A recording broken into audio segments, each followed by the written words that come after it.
Part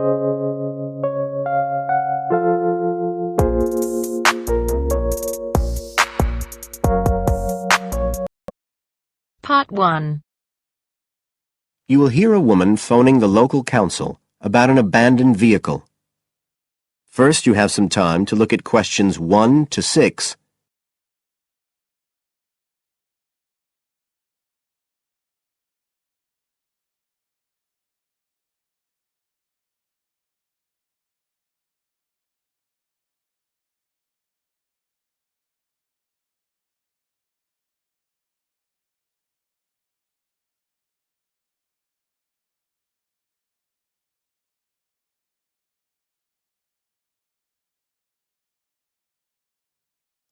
Now we shall begin. You should answer the questions as you listen, because you will not hear the recording a second time. Listen carefully and answer questions 1 to 6.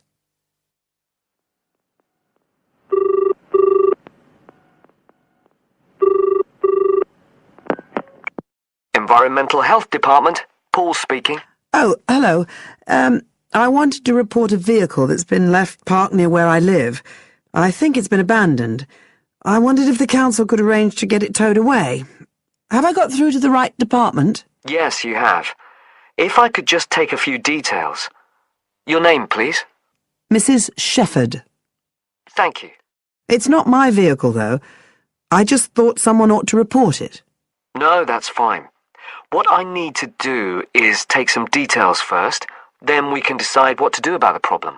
Oh, I see. So the next thing I need to know is your address. Right, it's 41 Lower Green Street, Yes? Barrowdale. And the postcode's WH4 5JP. Fine. And if I could just ask for a telephone number. It's 01778 552387. I'm out quite a lot, but you can just leave a message on the answer phone if you need to. Or I could give you my mobile number. That's all right, don't worry. Now, could you tell me a little more about this vehicle? You say it's been abandoned. Well, it certainly looks like it. Can you give me an idea of where it is? Yes, it's near the main road that goes through Barrowdale. Is that the A69? Yes, that's right. Now, there's the primary school just towards the end of the village, and then next to that, next to the children's playground, there's a field, and it's in there. Oh. I wonder how it got in there. Well, there's a gate to allow farm machinery in and out. I thought something ought to be done about it. The children from the school might start playing in the vehicle and lock themselves in or something.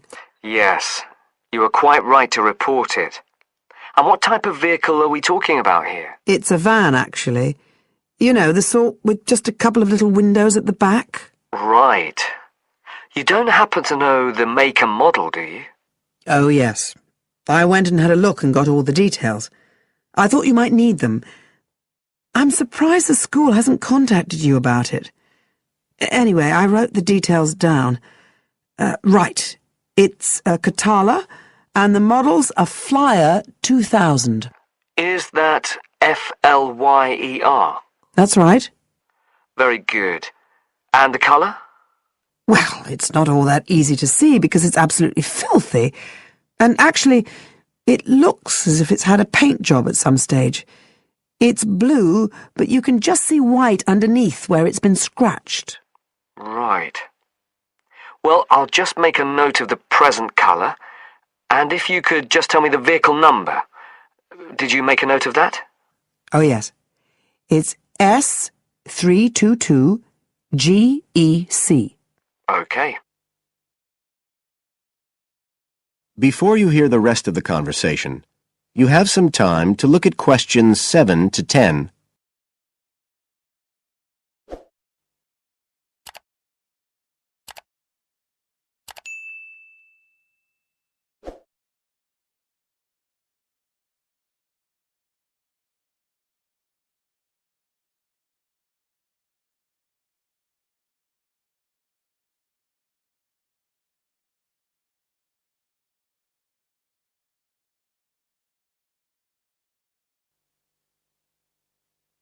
Now listen and answer questions 7 to 10. And it sounds as if the general condition of the vehicle isn't too good, from what you say. No, it's pretty poor. It wouldn't be drivable. It's got a flat tire and there's a crack in the windscreen. I reckon someone just wanted to get rid of it. That's usually the way. It's been there for nearly a week. No, it must be 8 days. I remember it was a Sunday morning when I noticed it. It wasn't there the day before. I walk past it most days on the way to the shops. I'd have thought the school would have reported it. Does the field actually belong to the school? No, it's part of Hill Farm Estate. Right. I'll just make a note of that. And I don't suppose you have any information about who might own the vehicle? No, I've no idea. So what will you do now? Well, we'll come and have a look and see if we can trace the owner. And if we can't, the vehicle will be removed as rapidly as the law permits. It could be anything up to 20 days. One thing I should say, I'm quite sure this doesn't belong to anyone round here. I'd definitely recognise it if it was from someone who lived here. So you don't think it was anyone local? Right. I'd say at a guess we're looking at a stolen vehicle here. I did wonder if it might have been. You hear such a lot about car thieves nowadays. Well, we certainly will be looking into that possibility. Anyway, thank you for contacting us, Mrs. Shefford, and we'll keep you informed of what happens. Right. Thank you very much. Goodbye. Goodbye.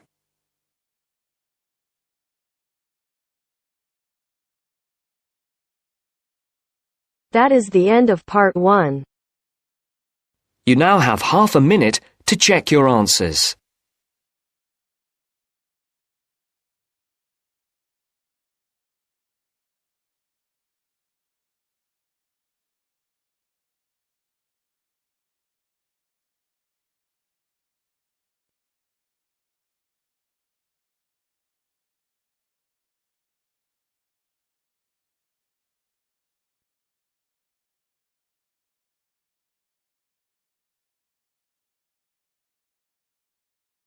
Now turns to part 2. Part 2. First, you have some time to look at questions 11 to 15.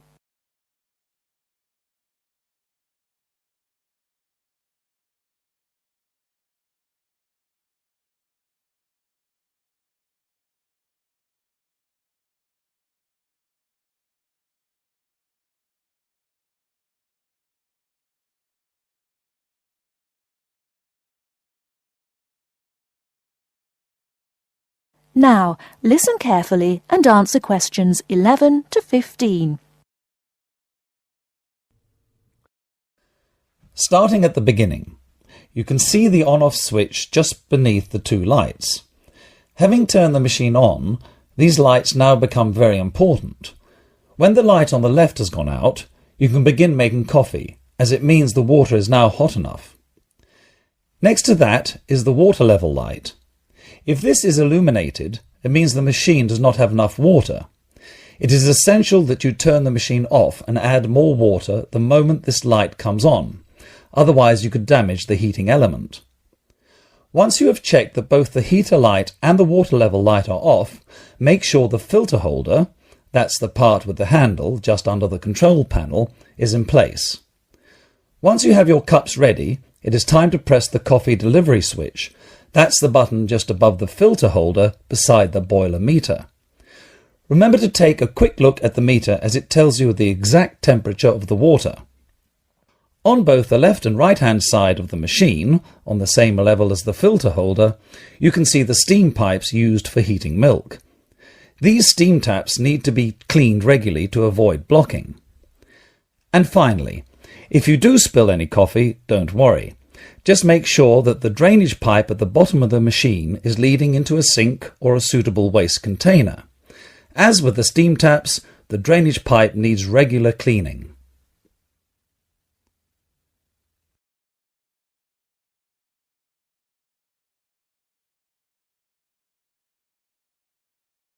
Before you hear the rest of the talk, you have some time to look at questions 16 to 20.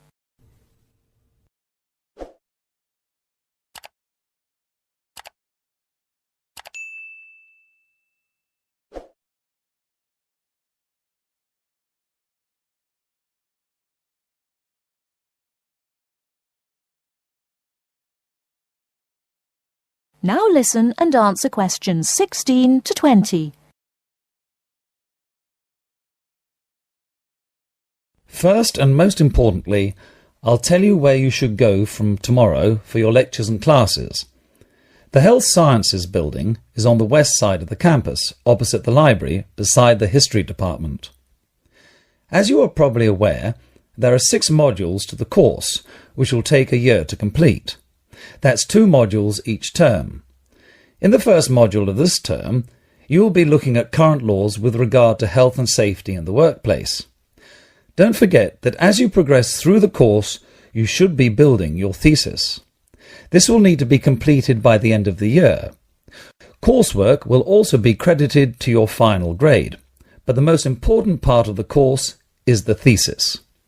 Now, the final thing I want to tell you, and again you should know this, is that there will be a number of guest speakers throughout your course. They will come from a number of different medical backgrounds, but they will all be giving you their views on the relevance of health sciences in their occupations.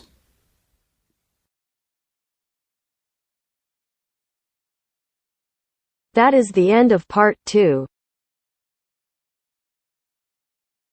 You now have half a minute to check your answers.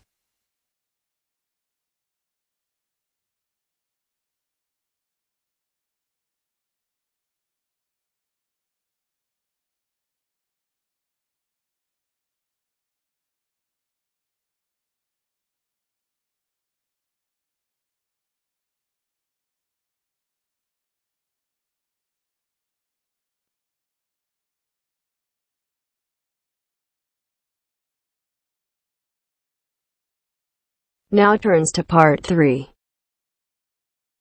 Part 3. You'll hear a lecturer talking to students about America in the 1960s. You have some time to look at questions 21 to 26.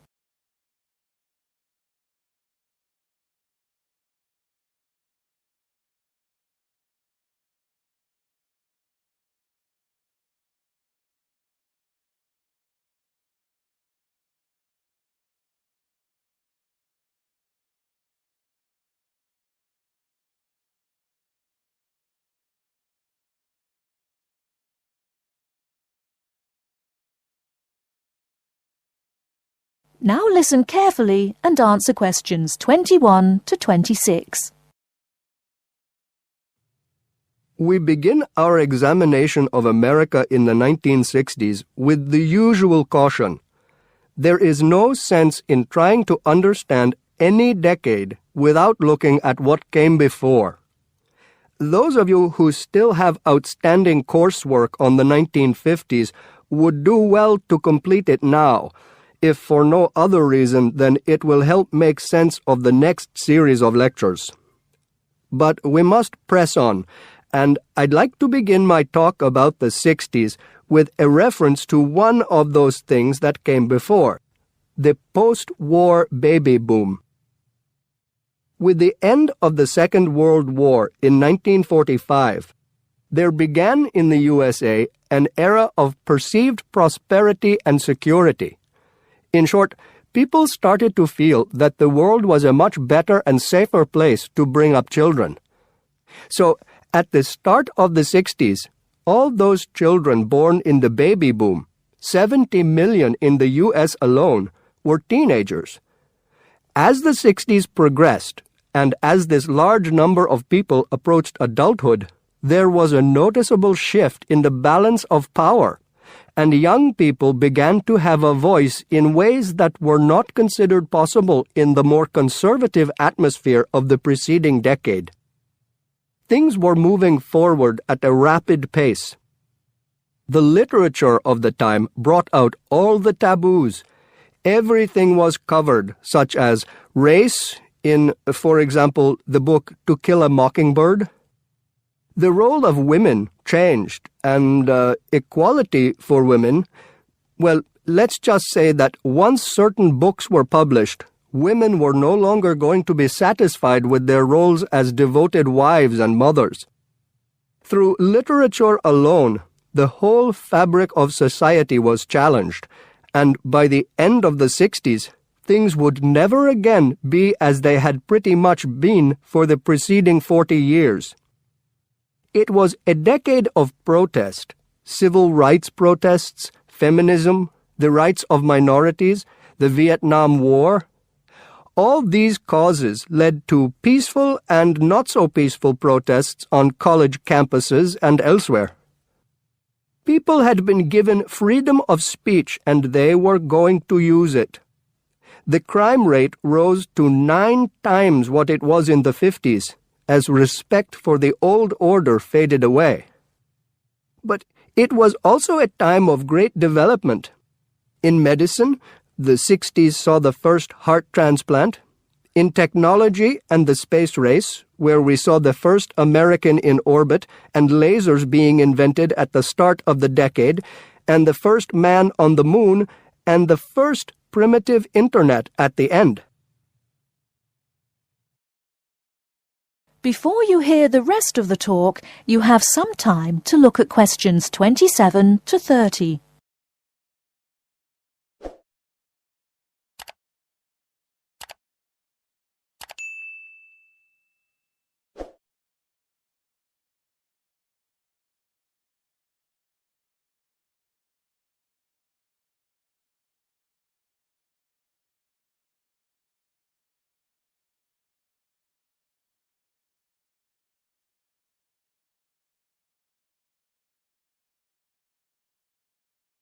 Now listen and answer questions 27 to 30.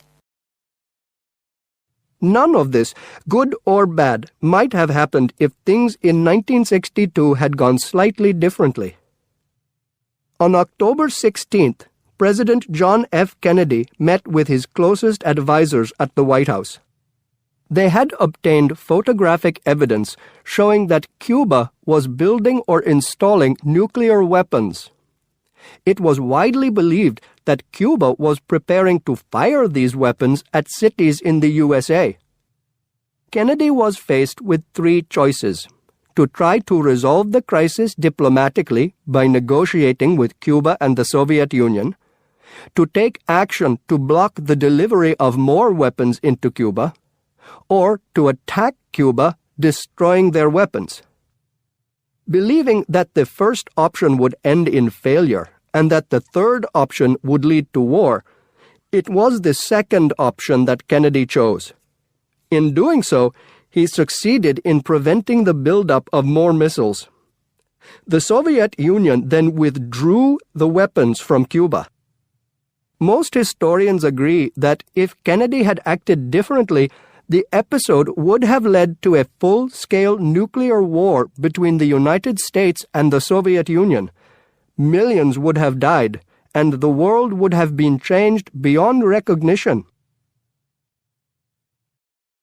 That is the end of part 3. You now have half a minute to check your answers.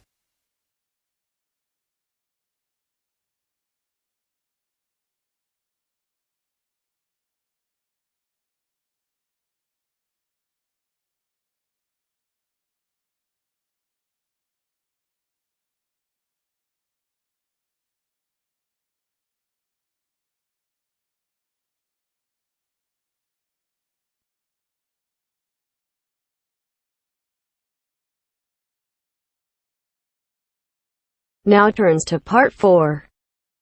Part 4. You will hear part of a lecture on the current and future use of mobile phones. You now have 30 seconds to read questions 31 to 35.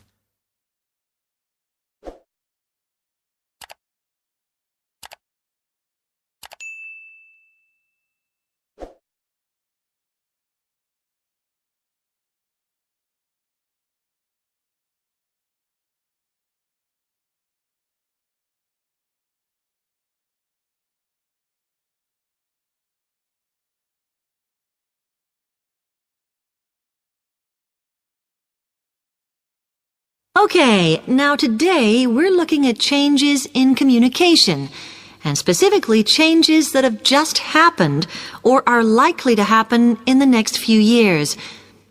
Key to this is the mobile phone, which is increasingly being seen as an all-purpose system rather than just a phone. If you only use your phone for texting and making calls now, you will be amazed at how you'll be using it in the future. The technology has been developed for a range of other uses. For example, phones could be used so that if you are meeting someone and they get lost, you could send them a map of your location to help them.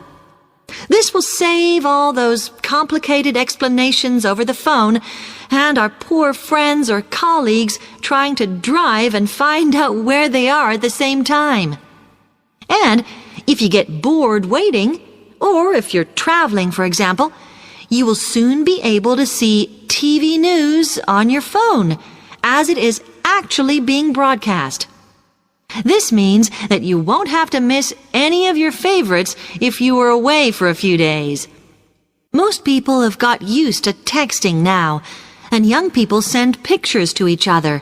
But what is exciting is the possibility of putting music with them before you send them.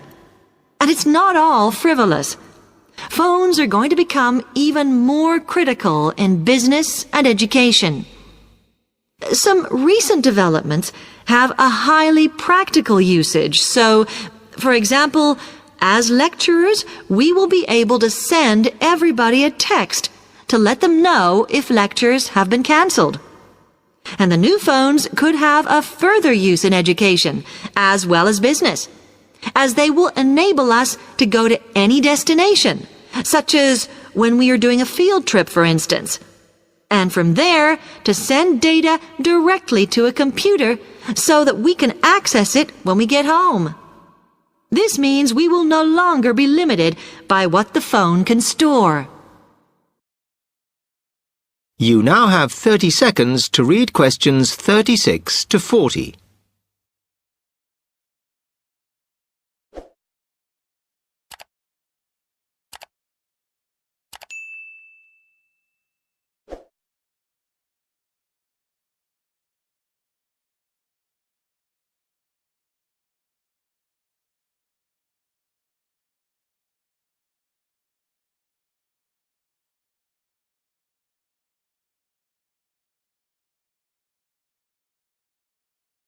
And it's interesting to look at the different ways that men and women use phones now, as that does affect how the technology will develop. Some research has been done on how people use phones, and some of the results are surprising. One of the increasing usages of mobile phones is to get all sorts of data, such as phone numbers, the weather, train times, etc. And while there's been an attempt to set up connections with things that women might be interested in accessing, it is overwhelmingly men who do this. But what about the traditional use of a phone? To speak to people? I suppose we would predict that it is mainly women who use phones as a method of contact for friends and family, but, in fact, the genders exploit this facility equally. I've spoken about the increased business usages that phones will offer, and I suppose we would associate this usage with men. The survey picked up, though, that women are often working from home or catching up with work in the evenings, so they use phones in this way as much as men do. Most of us are aware we can store photos on our phones. It's an ideal method of capturing a moment wherever you are.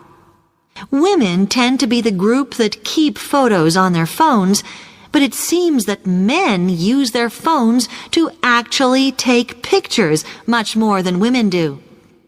And of course, all this knowledge affects the marketing that the companies will do in order to sell the phone.